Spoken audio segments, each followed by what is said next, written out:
ఇంటర్వ్యూల్లో AI సాధనాలతో మోసం చేస్తున్న వారికి కళ్ళెం వేసేందుకు గూగుల్ కీలక నిర్ణయం తీసుకుంది. మళ్లీ వ్యక్తిగత ఇంటర్వ్యూలు నిర్వహించేందుకు ప్రణాళిక సిద్ధం చేస్తున్నట్లు గూగుల్ సీఈఓ సుందర్ పిచాయ్ వెల్లడించారు. ఆన్లైన్ ఇంటర్వ్యూలు నిర్వహించి ఉద్యోగ నియామకాలు జరుపుతుంటే నమ్మదగిన వ్యక్తులు సంస్థల్లోకి రావడం లేదని ఆయన తెలిపారు. మంచి నైపుణ్యం కలిగిన వ్యక్తులను నిర్ధారించుకోవడానికి అభ్యర్థులను కనీసం ఒక విడత వ్యక్తిగత ఇంటర్వ్యూలతో పరీక్షించాలని గూగుల్ యోచిస్తోందని పిచాయ్ తెలిపారు. ప్రస్తుతం ఏఐ సమస్య చాలా విస్తృతంగా వ్యాపించినందున సాఫ్ట్వేర్ ఇంజనీర్లకు రిమోట్ జాబ్ ఆన్లైన్ ఇంటర్వ్యూలను నిర్వహించవద్దని గూగుల్ ఉద్యోగులు కంపెనీ యాజమాన్యాన్ని డిమాండ్ చేస్తున్నారు.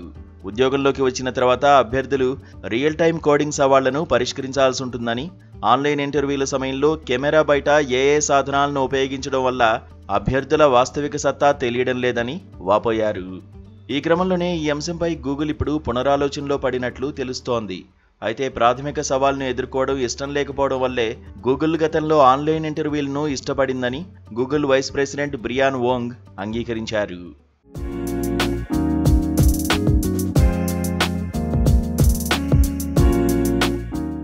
వర్చువల్ ఇంటర్వ్యూలు 2 వారాల పాటు వేగంగా షెడ్యూల్ చేయడం సులభమని తెలిపారు.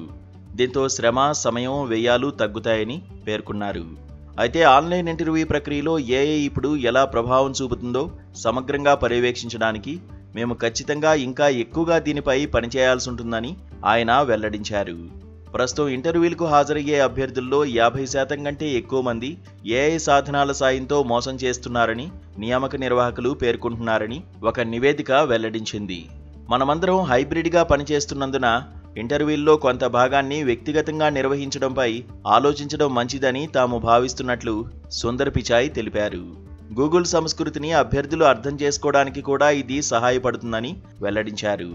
ఈ సమస్య కేవలం గూగుల్కే పరిమితం కాలేదని, పరిశ్రమ వ్యాప్త సంక్షోభంగా మారుతున్న ఈ సమస్యను పరిష్కరించడానికి మార్గాలను అన్వేషిస్తున్నామని తెలిపారు.